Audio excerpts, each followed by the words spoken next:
말을 통해서 순종이라는 제목으로 말씀을 드리겠습니다. 어제 저녁에 저는 좀 늦어서 10시 반 정도에 기도를 하러 갔습니다. 제가 기도하러 간 곳은 제가 어릴 때부터 항상 절개 찾던 강둑으로서 그곳에서는 어릴 때부터 제가 마음을 넓히던 장소였어요. 그곳에 가면 아주 물이 많고 아주 넓어서 어릴 때 제 사촌 형님이 저보고 이랬어요. 신하야, 저 넓은 강을 한번 쳐다봐봐.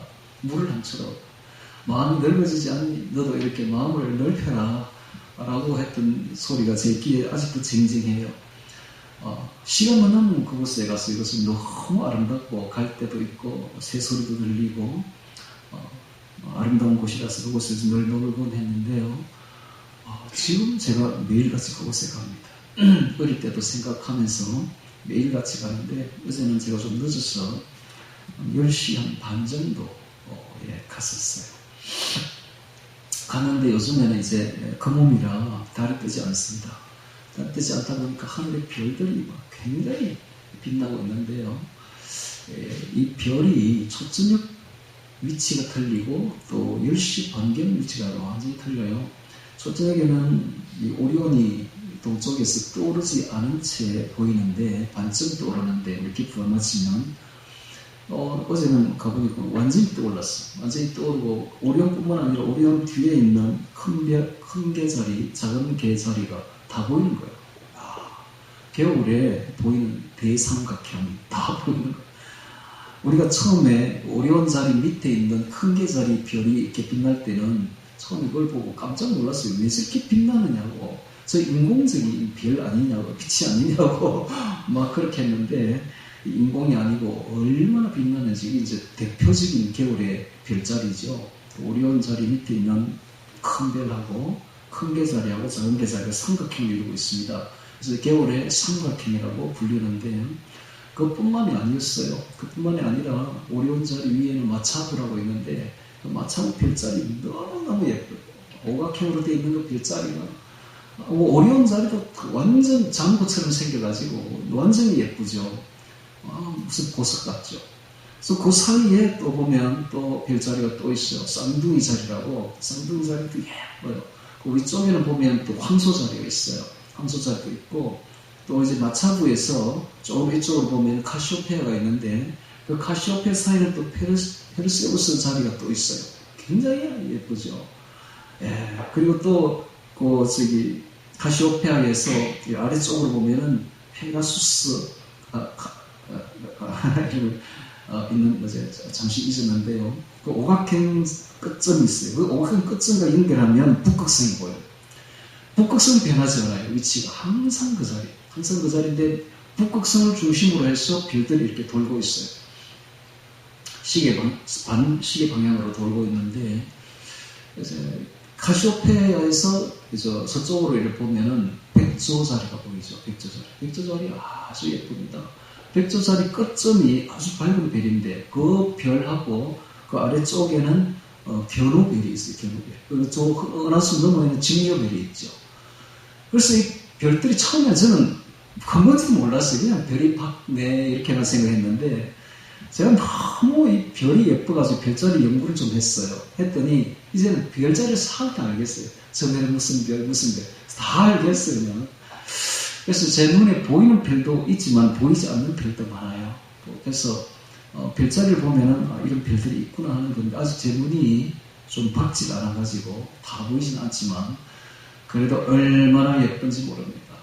저는 그 별자리를 보면서 이런 생각을 했어요. 그래, 하늘나라가 분명히 있구나.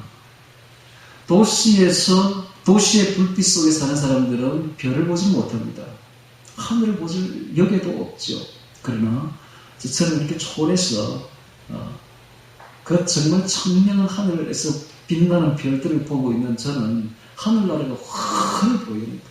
하늘나라가 있구나. 하늘께서 저는 하늘 가나안 땅을 분명히 지어놓았구나. 별을 보면 알 수가 있죠. 분명히 하늘 가나안 땅이 있다는 것을. 그리고 우리는 저 하늘 가나안 땅에 들어간다는 사실을 알 수가 있습니다. 하나님께서 아브라함을 부르셨어요. 그리고 아브라함에게 말했어요. 밤에 아브라함은 하늘의 별들을 바라보라. 별들을 보죠. 우리가 바라보는 그 별들을 보고 있는 거예요. 별들을 보면은 은하수를 따라서 집중되어 있는 걸 볼 수가 있죠. 띠를 이루어가지고 은하수를 따라서 쫙 전개가 되고 있습니다. 정말 아름답죠. 그리고 하나님께서 말씀하셨어요. 너희의 자손이 이와 같으리라. 근데 갈라스에서 보면 그 말씀을 해석을 하면 이렇게 합니다. 그때 말한 그 자손은 여럿을 두고 한 말이 아니라 단 한 사람 예수를 두고 한 말이다 라고 말해요. 그래요. 아브라함의 후손으로 오시는 바로 예수님을 보고 하신 말이죠. 그리고 예수님을 믿는 성도를 보고 하는 말인 것입니다. 오늘날 예수님을 믿는 모든 성도는 아브라함의 믿음의 자손들이 되는 것입니다. 우리도 믿음의 자손이죠. 그래서 그 아브라함의 믿음의 후손들이 하늘의 별과 같이 빛나게 되는 것입니다. 앞으로 우리가 저 하늘에 올라가면 하늘의 별처럼 빛나게 되는 것이죠. 다니엘서 12장 3절에 보면 이런 말이 있습니다. 많은 사람들을 옳은 대로 돌아오게 한 자는 하늘의 별과 같이 빛나리라. 하늘의 별과 같이 빛나는 별 같은 존재가 앞으로 우리가 된다는 사실이죠. 그래서 이런 소망을 가지고 우리가 나아가야 되는 것입니다. 하늘에는 반드시 하나님 우리를 부르고 계시며 저 하늘에서는 별과 같은 존재로 있을 것을 우리는 아는 것입니다. 내가 천국에 가겠나 라고 생각하는 사람은 큰 오산을 하고 있는 거예요. 아니요, 천국엔 분명히 갑니다. 천국엔 아주 분명히 갑니다. 우리 힘으로 가는 것이 아니라 예수님의 힘으로 가죠. 그래서 예수님을 믿는 것이 얼마나 중요한지 몰라요. 오늘 우리가 이곳에 와서 예배를 드리는 것 하나님 다 기억합니다. 제가 이름이 이상호 목사님 간증을 이렇게 들었는데 참 감명 깊게 들었어요. 그분이 여의도 순복음교회에서 부목사로 재직하다가 1992년도에 여의도 순복음교회 70만 성도를 찍게 됩니다. 그때부터 이제 내리막인데 그때 이제 청주에 여의도 순복음교회 부목을 내려보냈지요. 그분이 그곳에서 목회를 하다가 아내가 일찍 세상을 떠나는 바람에 사모님이 너무 낙심이 되어가지고 울고 있으니까 하늘에 올라간 사모님이 예수님한테 우리 남편이 너무 저렇게 울고만 있으니까 한번 데려와서 제 모습을 보게 하시고 좀 용기를 소망을 좀 가지게 해달라고 이렇게 간청을 했대요. 그러니까는 이제 천사를 내려보낸 것이죠. 천사가 이제 내려왔는데 목사님이 이렇게 뚝 서 있는데 어깨를 툭 치니까 그냥 심장마비로 턱 쓰러지가 죽어버린 거예요. 그러니까 일어나 보니까 자기가 또 쓰러져 있고 자기는 또 서 있는 거예요. 그래서 천사에게 묻기를 저 누워있는 나는 누구며 서 있는 나는 누굽니까? 라고 보니까 누워있는 것은 네 껍데기입니다. 그래서 이제 천사가 둘이서 이제 천국으로 가는데 별자리를 넘어가는 거예요. 별을 통과해 가는데 어디로 가느냐면 북극성으로 갑니다. 북극성. 여러분 북극성이 움직이지 않는 별이 얼마나 중요한지 몰라요. 거기가 바로 천국에 있는 자리거든요. 북극을 향해서 가는데 얼마 동안 가느냐면 하루 동안 갑니다. 하루길이에요. 얼마나 빠른 속도로 얼마나 멀리 가는지 몰라요. 가는 길이 얼마나 또 아름다운지 몰라요. 여러분 그 망원경을 가지고 오리온 보면 별 3개가 가운데 띠처럼 딱 되어 있죠. 그게 별처럼 보여도 그게 사실은 그게 뜰기별이 뜰기별. 그러니까 욥기에 보면 뜰기별이니라 삼성이라 그러는데 삼성이 뜰기별을 되게 하겠느냐라는 말이 있듯이 근데 지금까지 그 망원경이 발견되기 전에 별이 한 개인 줄 알았죠. 근데 그 별 하나를 자세히 이렇게 보니까 여러 개의 별이 모여가지고 수국 그 꽃처럼 하나의 별처럼 보이는 거예요. 근데 그 맨 아래쪽에 있는 별을 자세히 이렇게 보면 거기에 성운이 보이는데 말머리 성운이 보입니다. 너무 아름다운 성운이 펼쳐진 게 보이죠. 우리 눈은 잘 안 보이죠. 망원경을 보면 그렇습니다. 이렇게 천국 가는 길에 그런 성운들이 절비하게 널려 있는데 너무 아름답죠. 그래서 이제 천국에 이제 올라가니까 주님께서 이 목사님을 반겨맞으면서 활짝 웃으면서 두 손으로 안아주시면서 그동안 수고했다라고 말을 하시면서 인도를 하는데, 자, 자기 아내를 보니까 자기 아내는 이팔 청춘으로 돌아가 있고, 늙은 모습이 하나도 없고 너무 아름다운 모습으로, 젊은 모습으로 가 있길래 여보라고 하니까 여보라고 부르지 말래 이제부터. 여기는 전부 다 형제 자매로 다 지내니까 여기는 여보하면 안 된다고. 그리고 내가 이렇게 잘 살고 있으니까 천국에 내려가거든 낙심하지 말고 우리 자녀들에게 잘 이야기를 해서 또 슬퍼하지 말고 신앙생활 잘해서 우리 천국에서 만납시다 라고 이야기를 하고 이제 다 듣고 내려오는데 아브라함이 막 뛰어오더니 거기는 막 다 알겠더래. 딱 보면 누구 막 다 안 돼요. 스테판도 보니까 스테판 바로 알겠더래. 스테판한테 가가지고 스테판 집사님 그때 돌에 맞아 죽을 때에 순교할 때 아프지 않았어요? 그러니까 스테판이 나 그때 돌 맞을 때에 예수님이 벌떡 일어서는 걸 보시고 보좌에서 너무 기뻐가지고 돌에 맞아 아픈 줄도 몰랐다고. 순교할 때는 아픈 줄도 모르는가 봐요. 그랬다고 이야기를 합니다. 그리고 이제 아브라함이 뛰어오더니 마지막으로 내려올 때에 아브라함이 이 목사님을 붙들고 내려가거든. 난 예수님이 생각보다 빨리 오니까 빨리 가니까 준비하고 있어. 다들 준비하라고 일러주십시오 라고 이야기를 하더랍니다. 그래서 이 목사님이 이제 내려온 거예요. 그리고 85세까지 살다가 다시 소천에서 천국 갔지요. 자, 이 이야기를 보면 천국이 멀지 않다는 거예요. 주님이 멀지 않습니다. 지금 우리가 예배 드리는 거 너무너무 잘 보고 계시고 우리 주님 부르는 거 주님 너무 잘 듣고 계시고 또 천국 올라가니까 이 목사님 그 젊었을 때에 잘 믿지 않을 때에 미군 부대에 가가지고 뭘 하나 훔쳤대요. 그것까지 기록 다 돼 있더래. 그래가지고 낙심을 제가 이래가지고 도둑놈이 돼가지고 어떻게 해요? 걱정할 거 없다. 예수님께서 모든 보혈을 다 죄를 다 사했으니까 걱정할 거 없다. 여러분 예수 안 믿으면 그러니까는 죄가 얼마나 많겠어요. 제가 그래서 이제 그런 이야기를 들었는데요. 자, 이런 이야기를 이렇게 자세히 들어보면 지금 우리 신앙생활을 하는 게 바로 천국으로 이어집니다. 바로 천국으로. 주 예수님 이름 부르면 예수님 너무나 잘 알아듣고 그러니까는 지금 천국의 연장선상에 있는 거죠. 믿고 그대로 천국 들어가면 됩니다. 할렐루야. 이 이야기가 신명기서. 신명기서는 가나안 땅은 바로 천국을 의미합니다. 그래서 예수님께서 여호와 하나님은 예수님을 말합니다. 예수님께서 여호와 하나님께서 그냥 믿고 들어가라 라고 이야기할 때 그냥 믿고 들어가면 되는 거예요. 그런데 이 사람이 믿지를 못하는 거예요. 도저히 가나안 땅에 들어가면 우리 죽는다. 저기는 무서운 족속들이 살고 있는데 우리가 어떻게 들어가요? 여러분 이렇게 생각하십니까? 우리 죽으면 어떻게 돼? 지옥 들어가는 거 아니야? 우리 죽으면 큰일 나는 거 아니야? 여러분 그렇게 생각할 필요 없는 거예요. 하나님이 그냥 들어가라고 믿고 들어가면 되는 겁니다. 그래서 저 가나안 땅은 이 사람들은 생각하기를 싸워야 될 줄 알았어요. 싸움에 크게 전쟁을 해야만 싸워야만 들어갈 수 있는 줄로만 생각했는데 그게 아니죠. 믿고 순종해 들어가면 되는 거예요. 마찬가지입니다. 저 천국은 우리가 신앙생활 잘해서 천국 들어가는 것이 아니라 그냥 예수님만 믿고 들어가면 되는 거예요. 죄로 따진다면 들어갈 사람 아무도 없는 것이죠.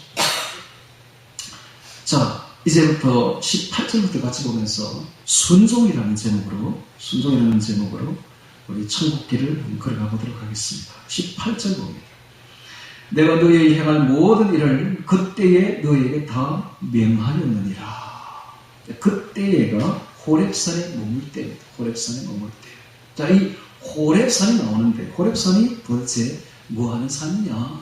이걸 잘 이제 파악을 해야 됩니다. 하나님께서는 이스라엘 백성들을 출애굽시켜서 어디로 불러다냐면 호렙산으로 부른 겁니다. 사우디아라비아에 있는 미디안 땅, 그 호렙산으로 부른 거예요. 지금은 라오스산, 즉 아몬드산이라 불리는 바로 그 산으로 부른 겁니다. 그 산에는 지금도 하나님의 불이 얼마나 강렬하게 탔든지 산 정상부위가 시꺼멓게 걸려 있습니다. 바로 그 산으로 이스라엘 산 아래로 부른 겁니다. 그곳에서 우리 주 예수님께서, 즉 여호와 하나님께서 뭘 주시느냐 하면 십계명을 주십니다. 십계명. 십계명을 주셨는데, 자, 그 이후에 엘리야가 갈멜산에서 큰 승리를 거두게 되고, 바알 선지자 450명과 싸워서 승리를 거두게 되고, 그 450명을 다 죽여버립니다. 그 자리에서. 죽여버리고 난 뒤에 갑자기 낙심하게 됩니다. 이건 큰 승리에 도취되면 갑자기 낙심하게 되는 일이 벌어지는 것입니다. 그래서 이세벨이 내일 너를 죽이겠다라고 통보를 하니까 그 말에 갑자기 낙심이 돼가지고 막 도망을 칩니다. 도망을 쳐서 부엘세바 남쪽으로 해서 애굽으로 막 도망을 치고 있었는데 치다가 지쳐가지고 그냥 쓰러져 버립니다. 쓰러진 곳이 로뎀나무 아래인데 콩가 식물이죠. 로뎀나무 그늘에서 그냥 쓰러져 버립니다. 그때에 예수님께서 오셔서 떡과 물을 주면서 정신을 차리고 힘을 내라 하면서 이렇게 세워가지고 어디로 보내느냐 하면 호렙산으로 보냅니다. 그러니까 그곳에서부터 사우디아라비아로 넘어간 거죠.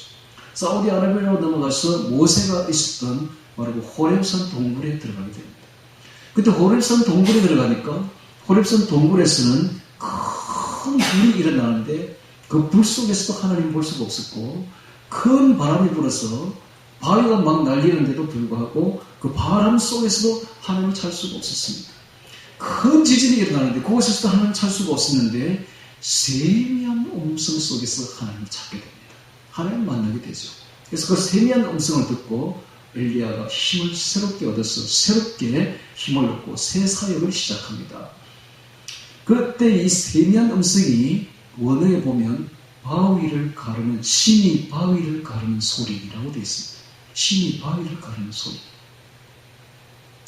그 세미한 음성은 그러니까 오늘날 우리에게로 적용한다면 신이 우리 심령, 바위 같은 우리 심령을 가르는 소리인 것입니다. 신이 바위를 가르는 소리는 십계명이죠. 십계명을 쓴 소리입니다. 바위에 쓴 하나님의 계명이죠.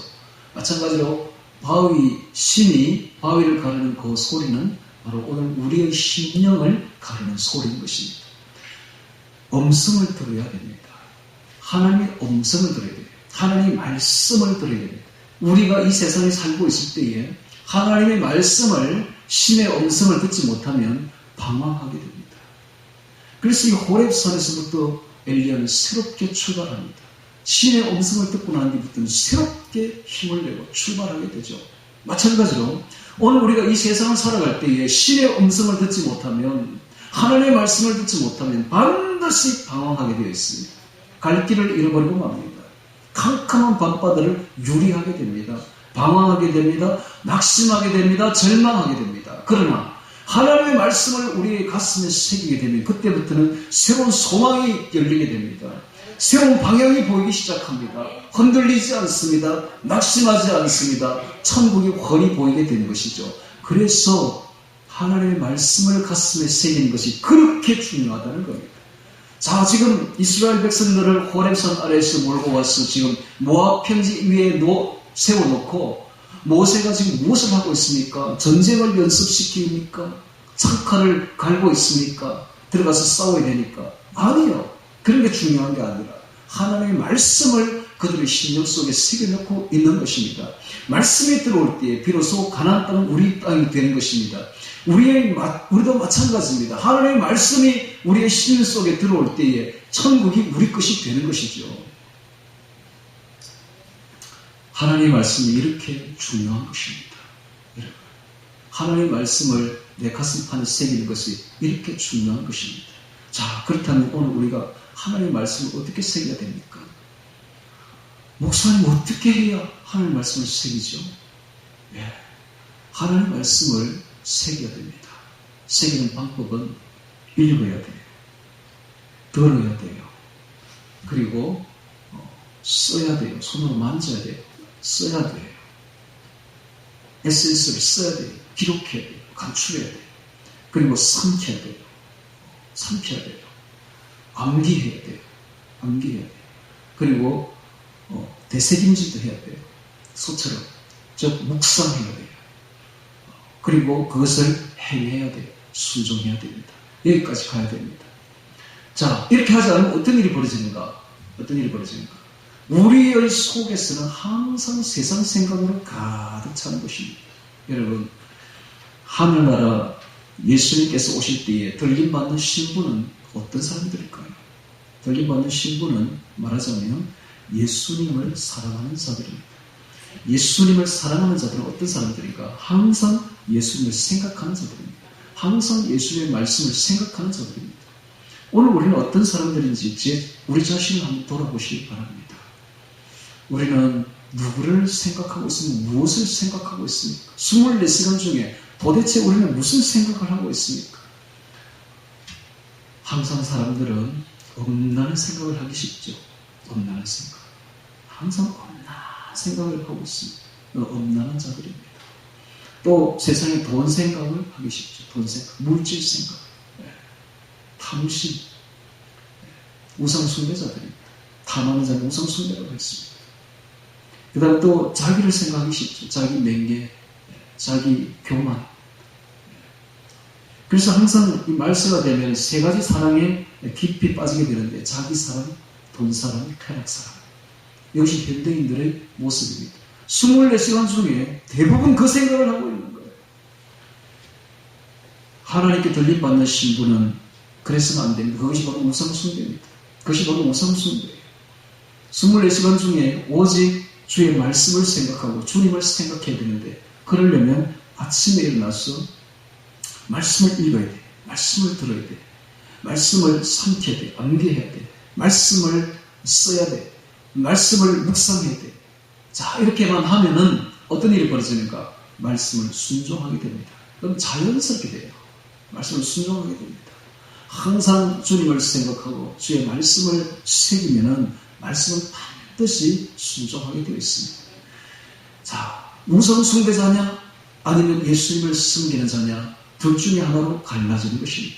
이 세상 사람들은 전부 다 우상 숭배자들입니다. 그래서 주님을 생각하지 않습니다. 24시간 다른 것을 생각하고 있습니다. 탐심을 생각하고 쾌락을 생각하고 자기 자신을 생각합니다. 우상 숭배자들이죠. 우리도 마찬가지입니다. 그래서 오늘 이 말씀이 중요하다는 거예요. 그래서 우리는 다시 호렙산으로 가야 되는 것입니다. 가서 신이 바위를 가르는 소리를 들어야 되는 것입니다. 신이 우리의 심령을 가르는 소리를 들어야 되는 것입니다. 주의 음성이 우리의 심령을 갈라야 되는 것입니다. 주의 말씀이 들려야 되는 것입니다. 여기서부터 신앙이 새롭게 정립되고 시작되는 것입니다. 엘리야를 새롭게 한 것은 바로 신의 음성이었습니다. 세미한 소리였습니다. 오늘 우리를 새롭게 하는 것은 바로 신의 음성이죠. 새롭게 되어야 되는 것입니다. 여기서부터 새 출발하는 것입니다. 이스라엘 백성도 바로 호렙산에서 새 출발하는 것입니다. 우리도 호렙산에서부터 새 출발해야 되는 것입니다. 주의 말씀으로 새롭게 되어야 됩니다. 지금 그 이야기를 지금 하고 있는 거예요. 그 이야기를. 자, 오늘 우리도 호렙산에서 새롭게 출발합시다. 자, 19절 보겠습니다. 우리 하나님 여호와께서 우리에게 명하신 대로 우리가 호렙산에서 발행하여, 자, 호렙산에서 새롭게 되어서 말씀으로 새롭게 심령을 가다듬어서 너희의 본 바 크고 두려운 광야를 지나 아모리 족속의 산지 길로 가데스 바네에 이른 때에 크고 두려운 광야가 나왔습니다. 크고 두려운 광야. 광대하고 위험한 광야죠. 이 광대하고 위험한 크고 두려운 광야는 어떤 곳인가? 불뱀이 나오는 곳입니다. 전갈이 나오는 곳입니다. 물리면 죽습니다. 뿐만 아니라 그것은 건조한 땅입니다. 풀 한 폭이 나지 않습니다. 완전히. 그리고 뜨거운 햇빛이, 태양빛이 내리쬐는, 공격적으로 내리쬐는 곳입니다. 제일로 견디지 못할 곳은 태양빛이죠. 그리고 일교차가 얼마나 심한가? 밤과 낮의 기온 차이가 50도 이상 납니다. 50, 60도씩 나버립니다. 밤에는 영하권으로 내려갔다가 낮에는 영상 40도로 오르내립니다. 그런 곳이 바로 이 광야입니다. 그러니까 죽음의 땅이죠. 죽음의 절망의 땅이요, 죽음의 땅입니다. 이곳이 바로 우리가 사는 이 세상입니다. 왜 하나님께서 이스라엘 백성들을 그런 땅으로 몰아넣었을까요? 훈련입니다. 훈련. 무슨 훈련? 말씀 순종에 대한 훈련입니다. 오늘 하나님께서 왜 이 광야가 위험한 광야로, 크고 두려운 광야로 우리를 몰아넣고 있습니까? 이 세상으로 몰아넣고 있습니까? 훈련입니다. 훈련. 무슨 훈련? 주님만 의지하는 훈련. 주님만 의지하는 훈련. 자, 이 광야에서는 바로 사람들이 다 죽습니다. 그런데 여기에 무려 200만 명이 넘는 사람을 집어넣은 거예요. 몰아넣은 거예요. 그리고 무려 40년 동안이나 그 광야를 걷게 한 겁니다. 뭐 하는 훈련입니까? 하나님만 의지하는 훈련입니다. 어떻게 의지합니까? 자, 목이 마를 때는 하나님은 바위를 가르고 반석에서 샘물을 내어주셨습니다. 오늘 그 샘물은 무엇을 뜻합니까? 샘물은 바로 말씀입니다. 말씀의 생수를 우리에게 주신 것입니다. 그리고 배가 고플 때는 아침이면 만나가 내려옵니다. 만나는 무엇을 뜻합니까? 말씀입니다. 말씀. 뿐만 아니라 낮에는 구름 기둥으로 덮어줍니다. 구름 기둥으로 덮어서 인도를 해줍니다. 말씀의 인도입니다. 성령의 인도죠. 말씀과 성령의 것입니다. 밤에는 그 구름 기둥이 불 기둥으로 변합니다. 그래서 차가운 한기를 막아줍니다. 낮에는 구름 기둥이 뜨거운 태양을 막아줍니다. 이렇게 해서 보호하고 인도하죠. 바로 말씀과 성령의 인도인 것입니다. 오늘 우리가 이 세상을 살아갈 때 왜 이렇게 위험하고 크고 두려운 광야를 지나게 하시는가? 주의 말씀과 주의 성령과 주의 기적과 주의 음성을 맛보면서 주님만 의지하라고. 주님만 의지하라고. 세상을 의지하지 말고 너 생각하지 말고 너의 모든 것을 다 내려놓고 오직 주님만 순종하고 주의 말씀만 순종하라고 이런 위험한 광야를 지나게 하시는 것입니다. 때로는 불빛도 나타납니다. 정갈도 나타납니다. 왜 이런 걸 보내주십니까? 좀 그런 걸 느낄 때마다 크고 두려운 일을 당할 때마다 사고를 당하고 어려운 일을 당할 때마다 그것에서 구원해 주시는 하나님의 기적을 맛보면서 주 예수님만 믿고 나가라고. 그래서 그럴 때마다 정신이 반짝반짝 들죠. 주님 하면서 주님을 찾죠. 그러면서 주님만 생각하라고. 주의 신분은 오직 주님. 이리 찔러도 주님, 저리 찔러도 주님, 엎어져도 주님, 넘어져도 주님. 주님만 부르라고. 주님만 부르라고. 그렇게 훈련시키는 주님인 것입니다. 그렇게 해야만 천국에 들어가기 때문입니다. 그래서 이런 위험하고 크고 두려운 광야를 지나는 동안 우리는 오직 순종, 말씀 순종, 말씀 생각, 주님의 생각으로 가득 채우려고 하나님 우리를 훈련하고 있는 주인 것입니다. 이스라엘 백성은 그렇게 훈련했던 것처럼 오늘 우리를 훈련하고 있다는 사실을 기억하시기 바랍니다. 크고 두려운 광야를 지나 아모리 족속의 산지길로 가데스 바네아에 이른 때에, 자, 이 가데스 바네아는 광야의 마지막 쪽에 있는 것으로서 여기서 이제 넘어가면 바로 가나안 땅이에요. 그러니까 가나안이 접견지입니다. 가나안의 접견지까지 이른 때에 20절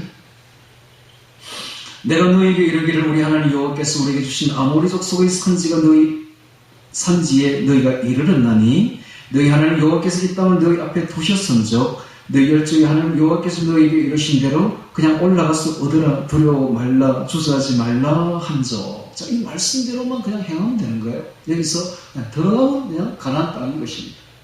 마찬가지로 오늘 우리들도 마찬가지입니다. 우리가 천국에 가는 것이 이렇게 어렵지 않습니다. 예수님은 말씀만 순종하면 되는 거예요. 예수님만 믿고 주님 이름 부르면서 주의 말씀대로 순종하고 들어가면 끝나는 거예요. 그런데 22절에 너희가 다 내 앞으로 나와 말하기를 우리가 사람을 우리 앞에 보내어 우리를 위하여 그 땅을 정탐하고 어느 길로 올라가야 할 것, 어느 성으로 되어야 할 것을 우리에게 회복해 하자 하기를 의심하는 거죠. 하나님의 말씀을 믿지 못하는 것입니다. 의심하는 것입니다. 마찬가지로 우리도 똑같아요. 이 사람들 모습이 바로 우리들의 모습입니다. 아이고 내가 천국에 가겠나? 의심하는 것입니다. 의심할 필요가 없어요. 주의 말씀대로 그냥 그 어린아이처럼 돼야 돼요. 어린아이처럼 믿고 부모 말이라면 찰떡같이 알아듣고 그냥 그대로만 믿고 순종하면 끝나는 거예요. 예수님은 하나님은 우리가 그렇게 되기를 바랍니다. 괜히 머리 굴리지 말라는 거예요. 우리 생각하지 말라는 거예요. 그냥 내 말을 믿고 들어가면 되는 것입니다. 할렐루야. 예수님 음성 듣고 그냥 처음 들어가면 끝나는 거예요. 어린아이처럼. 어린아이의 특징이 굉장히 부모 말에 순종을 잘하고 부모를 의존합니다. 그렇죠? 이게 어린아이죠.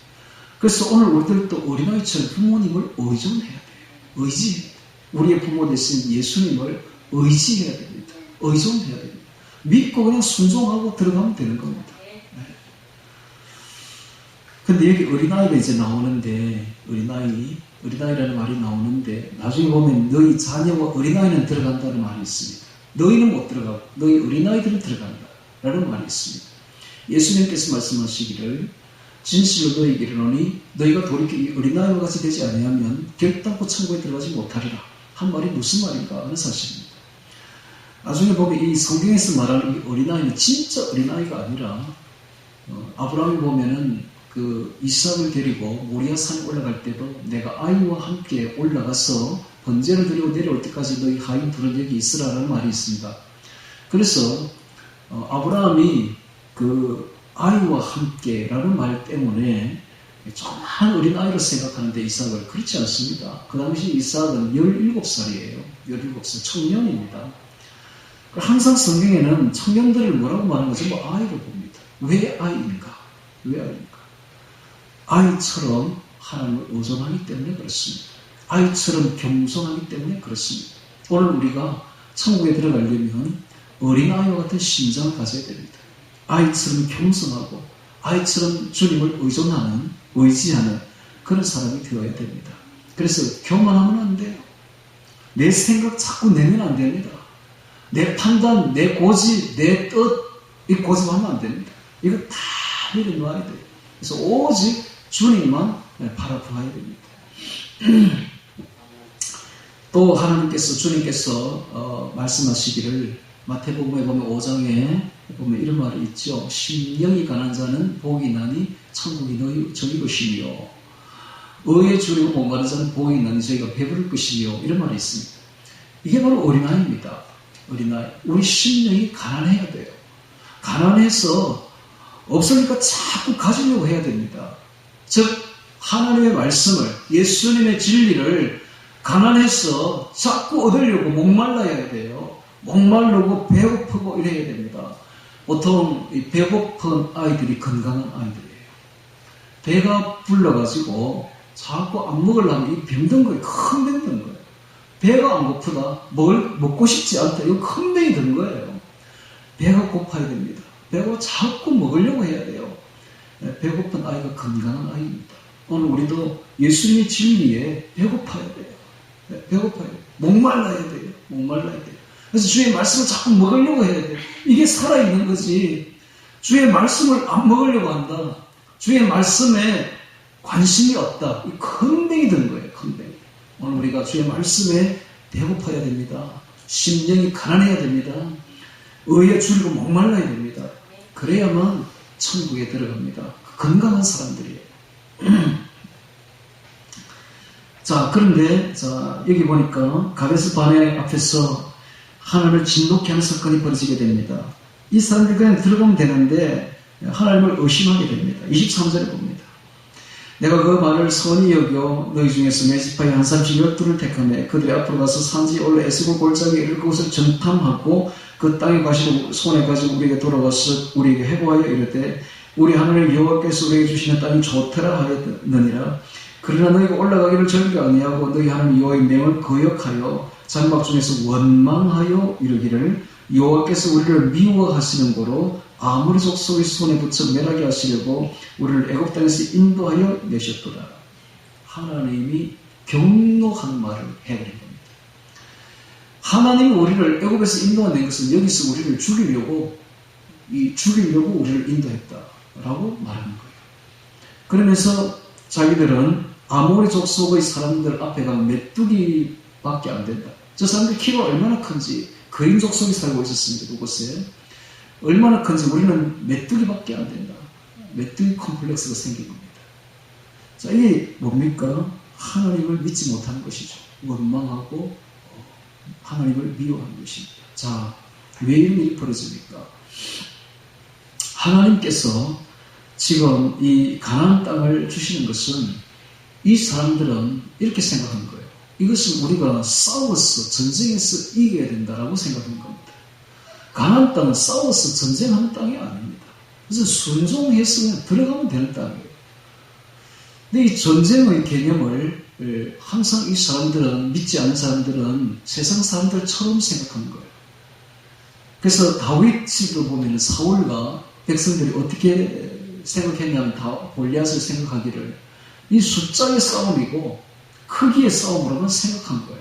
그러나 다윗은 절대 그렇게 생각하지 않습니다. 다윗은 이렇게 생각합니다. 전쟁은 여호와께 속한 것이죠.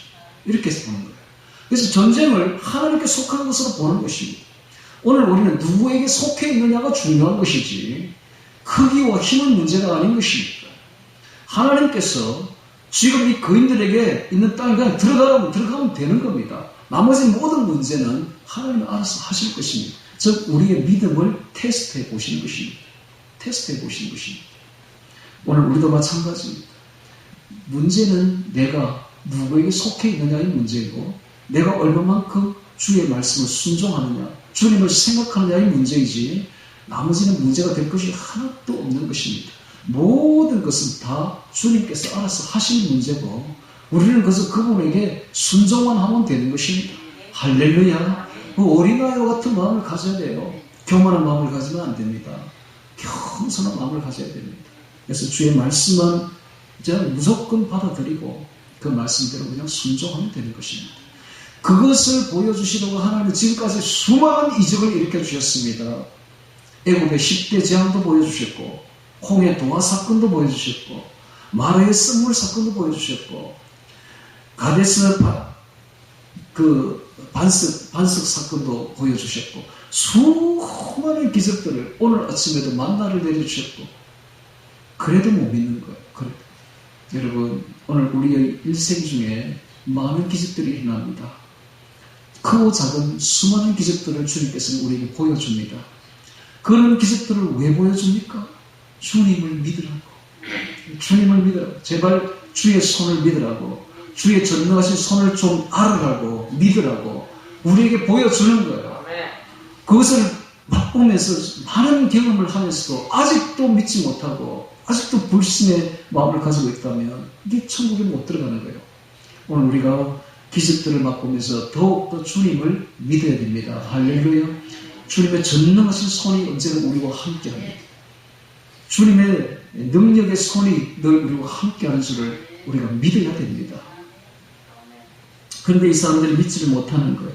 그들이 말하기를 우리를 미워하니까 하나님이 우리를 죽이려고 이 애국 땅에서 인도하여 내었다라고 말하는 거예요. 이 말을 잘해야 됩니다, 여러분. 이런 말을 하나님 다 듣고 있는 거예요. 그래서 나중에 하나님이 뭐라고 말하니까 너희 목소리를 내가 들었다라고 말하는 거예요. 너희 그렇게 하는 목소리를 내가 들었다. 내가 들은 대로 내가 시행한다. 그래. 너 그렇게 생각하냐? 그럼 내가 그렇게 해주지. 그래서 그들이 한 명도 그 땅에 못 들어가고 그다음에 죽어버린 겁니다. 40년 동안 방황하다가. 말 잘해야 돼요. 말 함부로 하면 안 돼요. 원망하는 말, 미워하는 말 하나님이 다 듣고 있습니다. 그리고 그대로 되어버립니다.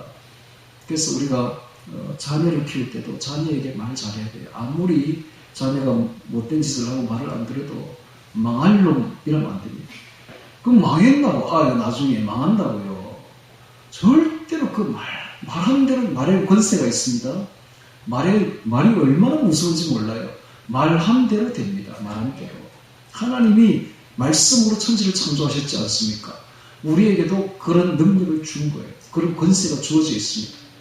그래서 항상 말은 소망찬 말을 해야 되고 희망찬 말을 해야 되고 격려하는 말을 해야 되고 사랑의 말을 해야 되고 그런 말을 해야 되지. 항상 불평하는 말, 원망하는 말, 절망적인 말, 낙심하는 말, 나는 안 돼 하는 말, 나는 못해 하는 말 이러면 안 된다고요. 못하게 된다고. 망한다고요.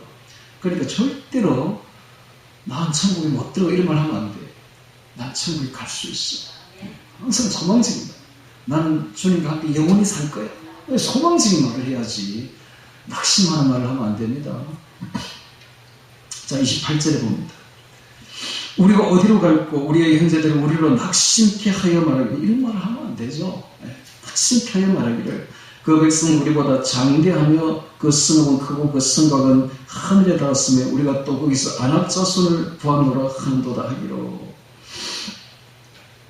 이 노아 홍수 이전에도 네피림이 있었고 천사들이 악한 천사들이 네피림을 낳아가지고 그런 일이 벌어졌는데 노아 홍수 이후에도 이스라엘 백성들이 이 땅을 들어올 줄 알고 그 땅에 미리 이런 거인족들을 사탄 세력이 만들고 있다는 사실입니다. 자, 29절에 내가 너희에게 말하기를 그들을 무서워 말라 두려워하지 말라 너희 앞서 행하시는 너희 하나님 여호와께서 애굽에서 너희를 위하여 너희 목전에서 모든 일을 행하신 것 같이 이제도 너희를 위하여 싸우실 것이며 광야에서도 너희가 당하였거니와 사람이 자기 아들을 아는 같이 너희 하나님 여호와께서 너희의 행로 중에 너희를 아는사 이곳까지 이르게 하셨느니라. 하나님께서 우리를 보호하시고 인도하신 그 사랑을 기억해보라. 너희를 마치 사람이 아들을 안고 오는 것처럼 하나님 너희를 여기까지 안고 오지 않았느냐. 이런 기적을 매일같이 맛보면서도 아직도 주님을 믿지 못하니 어떻게 해야 되겠습니까? 이건 바로 우리를 보고 하는 말입니다. 우리가 지금까지 여기까지 온 것은 주님이 우리를 안고 왔기 때문에 여기까지 온 것이고 주님이 우리를 업고 왔기 때문에 여기까지 온 것이지 주님이 없었더라면 우리가 여기까지 왔겠습니까? 이미 타락하고 이미 떨어졌겠죠. 여기까지 그래도 신앙이 떨어지지 아니하고 여기까지 온 것은 주님이 우리를 아들을 암같이 사람이 안고 왔기 때문에 여기까지 온 것입니다.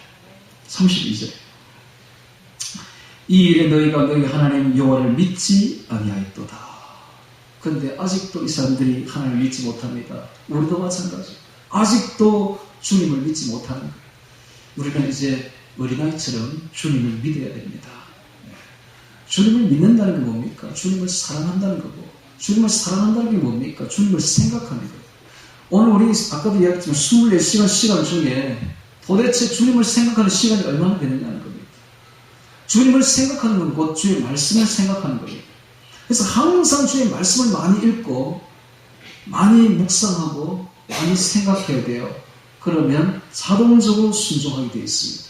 주의 말씀을 귀히 여기고 주의 말씀이 내 심령을 가르는 신이 내 심령을 가르는 소리다 생각하고 주의 말씀을 늘 가슴판에 새기게 되면 반드시 주님의 말씀에 순종하게 되어 있습니다. 33절에 보겠습니다.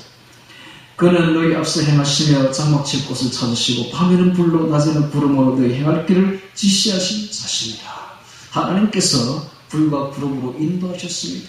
지금까지 하나님께서는 말씀과 성령으로 우리를 불과 구름 기둥으로 인도해 주신 것입니다. 34절에 보겠습니다. 여호와께서 너희 말소리를 들으시고 노하사. 자, 여기 보십시오. 너희 말소리를 들으시고 민수기에 보면 내 귀에 들린 대로 내가 시행하리라. 원망의 말, 불신의 말을 들린 대로 시행하겠다고 말합니다. 오늘 우리는 절대로 불신의 말을 해서도 안 되고 불신의 생각도 해서도 안 되고 원망의 말을 해서도 안 되고 미워하는 생각도 해서도 안 됩니다. 너희 말소를 들으시고 노하사 맹세하여 가라사대 이 악한 세대의 사람들 중에서는 내가 그들의 열조에게 주기로 맹세한 좋은 땅을 가나안 땅을 볼 자가 하나도 없으리라. 즉 천국에 못 들어간다 이 말이에요. 오늘 우리가 이렇게 행동하면 천국에 못 들어갑니다. 자, 왜 이렇게 원망과 불신과 불평과 근심과 이런 것으로 가득 차게 되었을까요? 이것은 눈에 보이는 것만 보고 눈에 보이는 것만 탐하고 생각하기 때문에 이런 일이 벌어지는 것입니다. 즉 우상 숭배자이기 때문에 그렇습니다. 오늘 우리가 우상 숭배자가 될 것인가 아니면 주를 믿는 자가 될 것인가 주를 섬기는 자가 될 것인가 우상을 섬기는 자가 될 것인가가 우리 앞에 놓여 있습니다. 세상의 탐욕과 탐심과 세상의 정욕과 쾌락과 세상의 명예와 자기 사랑으로 나가는 자들은 우상 숭배자들입니다. 그래서 오늘 우리가 이 세상에 살면서 항상 여기는 광야다, 훈련 장소다 라고 생각하고 곧 저 가나안 땅으로 천국으로 들어간다 생각하고 이곳에서 훈련을 잘 받기 바랍니다. 천국 들어가기 위한 훈련입니다. 훈련 장소입니다. 그래서 항상 주님을 생각해야 돼요. 그래서 지금까지 내가 주님을 생각하지 못했다면 오늘 이 시간 깊이 회개해야 됩니다. 깊이 회개해서 이제는 주님을 생각해야 돼요. 어떻게 주님 생각하는 방법이 뭐냐? 말씀입니다. 말씀을 많이 읽고 말씀을 묵상하고 말씀을 늘 새기고 찬송 부르며 기도하며 그래서 말씀과 성령으로 걸어가야 됩니다. 그럴 때 우리는 주님을 순종할 수가 있게 되는 거예요. 자동적으로 순종됩니다. 자동적으로 순종. 그렇게 해야 주를 섬기는 자로서 천국에 넉넉하게 들어가지 그렇지 않으면은 이와 똑같은 사람들이 됩니다. 항상 우상숭배자로서 탐심에 그 원망에 근심에 자 주의 말씀을 읽게 되면 아까도 이야기했듯이 이 나침반을 잃어버릴 겁니다. 밤바다를 표류하는 배와 같이 되어버립니다.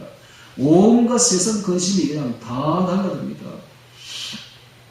뭐 이런 거 예를 들면 이런 거예요. 요즘에 유튜브를 이렇게 보면 세상 걱정이 그냥 다 있습니다. 여기. 나라가 곧 망할 것만 같습니다. 미국도 꼭 망할 것 같죠. 어떻게 미국 대선에서 대통령 선거에서 저런 거짓말과 불법이 저렇게 난무할 수가 있는가? 어떻게 정의가 이렇게 사라졌는가? 언론이라는 사람들이 왜 저렇게 거짓말만 하고 있는가? 자, 이런 걸 볼 때에 두 종류의 사람으로 갈리는데 다시 하나님의 말씀으로 정의롭게 나라를 세우자. 정의로운 세상을 만들자는 사람들이 있고 또 한 부류는 이거 주님 오실 때가 다 됐다. 그래서 날짜까지 정하는 사람도 있습니다. 언제 주님이 오시니까 우리 전부 다 포기하고 이제는 직장도 다 포기하고 가정도 포기하고 전부 막 기도만 하면서 주님 맞을 생각하자. 극단적이죠. 두 종류의 기독교인으로 짜고 나뉘어집니다. 우리는 어떻게 해야 될까요? 우리는 주의 말씀을 잘 봐야 돼요. 말씀을 보면 주의 재림 전에 반드시 이런 일이 벌어진다. 이게 하나의 삼고 중에 하나다. 이런 일을 보면서 주님 오실 때가 이제 가까이 왔구나 하는 걸 깨닫고 요동치 말아야 됩니다. 일어날 것이 지금 일어나고 있는 것입니다. 당연히 일어나야 될 일들이 지금 일어나고 있는 거예요. 우리나라가 완전히 불법 속에 들어가는 것도 미국이 완전히 불법이 기승을 부리는 것도 이게 마지막 때 일어나야 될 징조 중에 하나다 생각하고 이럴 때일수록 더욱더 주님을 부르짖고 찾아야 됩니다. 그리고 마음을 표류하면 안 돼요. 밤바다를 표류하면 안 돼요. 주의 말씀 속에 딱 붙들려 가지고 천국의 포구를 향해서 말씀을 우리 안에 들어오면 말씀은 우리 반의 등이요 우리에게 빛입니다. 할렐루야. 포류하지 않습니다. 주의 말씀에 딱 우리가 서게 되면 마음이 안정이 되고 환히 천국길이 보이게 되는 것이죠. 그래서 갈팡질팡하지 마시고 주의 말씀 위에 서시기 바랍니다. 그러면 절대 흔들림이 없습니다. 흔들림이 없습니다. 좌로나 우로나 치우치지 마시고 흔들리지 마시고 언제 주님 오신다는 말에 절대 현혹되지도 마시고 정의를 부르시는 소리에도 흔들리면 안 됩니다. 그건 우리가 정의를 세울 수가 없습니다. 주님 오실 때가 되면 당연히 이렇게 되게 되어 있는데 이게 성경에 나오는 징조인데 그럴 때일수록 주님이 가까이 왔구나. 가까이 온 발자국 소리를 알아듣고 더욱더 주님을 의지해야 되고 더욱더 거룩해져야 되고 더욱더 신부수를 더 많이 해야 됩니다. 할렐루야. 아주 가까이 온 거예요. 지금 주님이 그러니까. 지금 미국 같은 기독교 나라가 세계 초유의 기독교 나라인데 강대국이죠. 저런 나라가 거짓이 판치고 진실이 없어진다. 만약에 미국이 무너지면 전 세계는 그냥 바로 무너져버립니다. 그럼 저 나라가 저 정도 됐다는 것은 이제는 주님이 아주 가까이 왔다는 이야기죠. 그래서 우리가 항상 말씀 위에 서야 됩니다. 할렐루야. 그러면 흔들림이 없게 되는 것이죠. 자, 다시 성경을 보도록 하겠습니다. 이 36절 봅니다. 오직 여분의 아들 갈렙은 온전히 여호와를 순종하였은즉 그는 그것을 볼 것이요. 갈렙이 뭐라고 말했습니까? 그들은 우리 밥이다. 우리 가서 그냥 얻으면 된다. 라고 말했고요. 말한 대로 되는 겁니다. 말한 대로. 할렐루야. 마찬가지로 오늘 우리들도 천국을 어떻게 봐야 되는가? 주님만 믿고 가면 들어간다. 이렇게 보면 되는 겁니다. 할렐루야. 그럼 뭐 어려울 게 하나도 없습니다. 아까 내 이상원 목사님 이야기했죠. 가니까 예수님 그냥 팔 안아주시는 거예요. 잘했다 내 아들아. 열심히 했다 수고했다. 그런 거예요. 그냥 믿고 들어가면 되는 겁니다. 그걸 뭐 천국 들어가기 어렵다는 둥, 뭐 불가능하다는 둥, 이런 말 하면 안 되는 거예요. 갈렙은 그들은 우리 밥이다 라고 말한 거예요. 여호수아와 함께 말한 대로 된 것입니다. 그가 밟은 땅을 내가 그와 그의 자손에게 주리라 하시고 37절에 여호와께서 너희의 영광을 내게도 진노하사 가라사대 너도 그리로 들어가지 못하리라. 모세 보고 하는 말입니다. 너도 그리로 들어가지 못하리라. 너희의 총자 너희의 시종 눈의 아들 여호와는 그리로 들어갈 것이니 너는 그를 담대케 하라. 그가 이스라엘에게 그 땅을 기업으로 얻게 하리라. 자, 모세는 그래도 후계자를 잘 세웁니다. 후계자가 있어야 돼요. 그래야 하나님의 일이 개선이 됩니다. 자, 오늘날 교회들이 흔들리는 까닭은 후계자를 세우지 못해서 그렇습니다. 정확한 제대로 된 후계자를 세우지 못하다 보니 세습을 막 하기도 하고 교회들이 막 흔들리죠. 그래서 지금 1세대와 2세대가 교체되는 과정에서 막 흔들리는 게 사실입니다. 왜냐하면 제대로 된 후계자를 세우지 못해서 그렇습니다. 여기 보니까 후계자를 잘 세우고 있습니다. 여호수아라는 후계자를 세웁니다. 39절에 또 너희가 사로잡히리라 하던 너희 아이들과 당일에 선악을 분별치 못하던 너희 자녀들 그들은 그리로 들어갈 것이라. 내가 그 땅을 그들에게 주어 산업이 되게 하리라. 자, 여기 자녀들이 나오고 아이들이 나오는데 이 아이들은 들어갈 것이다 라고 말합니다.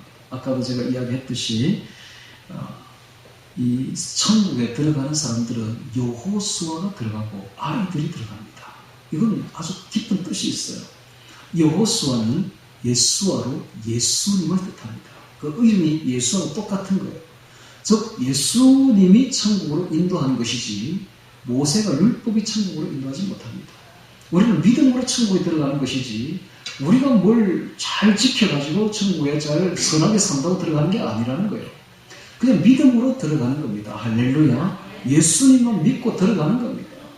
또 이 어른들은 못 들어가는데 아이들은 들어갑니다. 이건 무엇을 뜻합니까? 자기의 모든 걸 다 내려놓고 의존하는 자만 들어갑니다. 겸손한 자, 의존한 자는 들어갔는데 그래서 항상 배고파야 돼요. 그래서 가난한 심령, 의에 줄이고 목마른 심령이 천국에 들어가는 것입니다. 아, 나는 성경 다 아는데 교만 부리면 안 됩니다. 끝장입니다. 그건 바로 큰 병이 들었다는 겁니다. 나는 성경을 마치 저 하늘의 별 하나 본 것처럼 기쁘게 여겨야 됩니다. 바닷가에 모래 하나를 주운 것처럼 여겨야 됩니다. 내가 더 얻어야 될 진리는 무지무지하게 많은 거예요. 그래서 진리 앞에 겸손해야 되고 진리에 목말라야 됩니다. 할렐루야. 그런 사람이 항상 배우는 자세, 어린아이, 의존하는 자, 가난한 자, 심령이 이런 사람들이 천국에 들어가는 것입니다. 자, 40절 보겠습니다. 너희는 회정하여 홍해길로 하여 광야로 들어갈지니라 하시네. 자, 이때부터 38년간 방황하게 됩니다. 광야에서. 너희가 대답하여 내게 이르기를 우리가 여호와께 범죄하였사오니 우리 하나님께서 우리에게 명하신 대로 우리가 올라가서 싸우리이다. 아주 뒤늦게 후회하고 있죠. 아니, 하나님께서 올라가지 말아 했으면 올라가지 말아야 되는데 항상 하나님의 뜻에 반역합니다. 자기들 올라가겠대.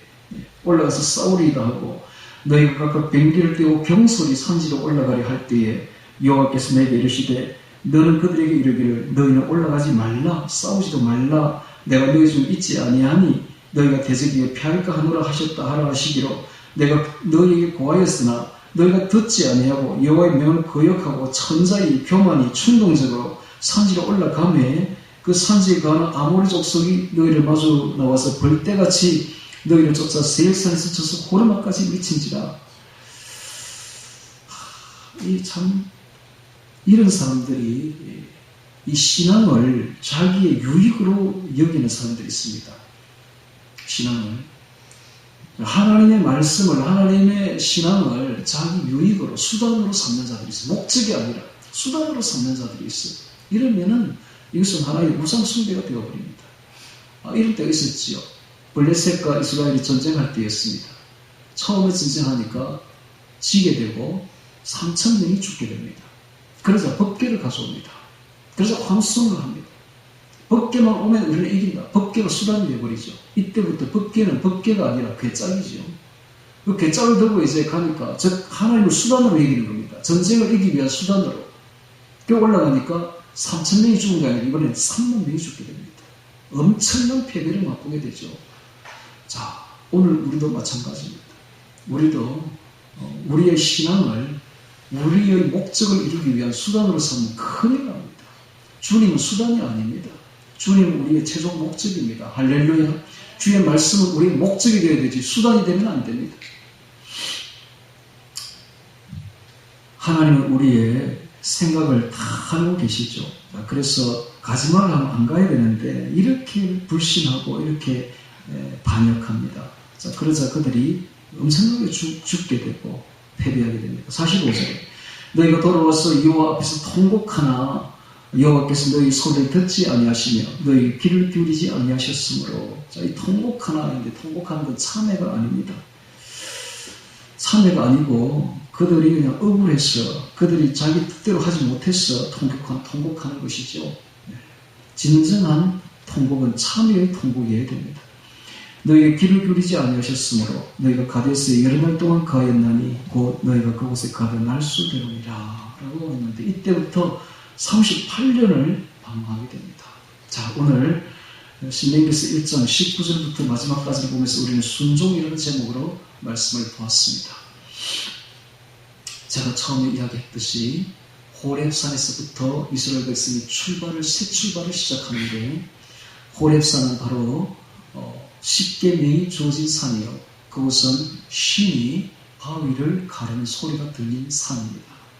즉 주의 음성이 들리는 산이죠. 오늘 우리의 심령에도 주님의 음성이, 주의 말씀이 우리의 심령을 갈라야 됩니다. 주의 말씀으로 가득 채워질 때에 이제 새 출발이 되는 것입니다. 그래서 우리의 한 걸음 한 걸음은 매일매일은 주의 말씀으로 가득 찬 날이 되어야 되며 주의 성령으로 가득 찬 날이 되어야 됩니다. 그래서 항상 생각을 주님께 포커스를 맞춰야 되고 주님만 생각하고 주의 말씀만 생각할 때 진정한 주의 신부로서의 걸음을 새롭게 걷게 됩니다. 그동안 우리가 무엇을 생각했는가를 다시 한번 돌아보시기 바랍니다. 주님을 생각한 시간이 별로 없었더라면 우리는 우상숭배자입니다. 이제는 주님을 생각합시다. 주님을 생각하고 주를 사랑하는 방법은 주의 말씀입니다. 항상 말씀을 읽고 보고 듣고 암기하고 쓰고 묵상하고 그리고 그러면 자동적으로 순종하게 되어 있습니다. 그래서 주의 말씀에 순종하며 주의 뜻대로 걸어감으로써 새롭게 출발하는 우리 모두가 되기를 주의 이름으로 축원합니다. 오늘 말씀 기억하며 순종 기억하며 다 같이 기도드리겠습니다.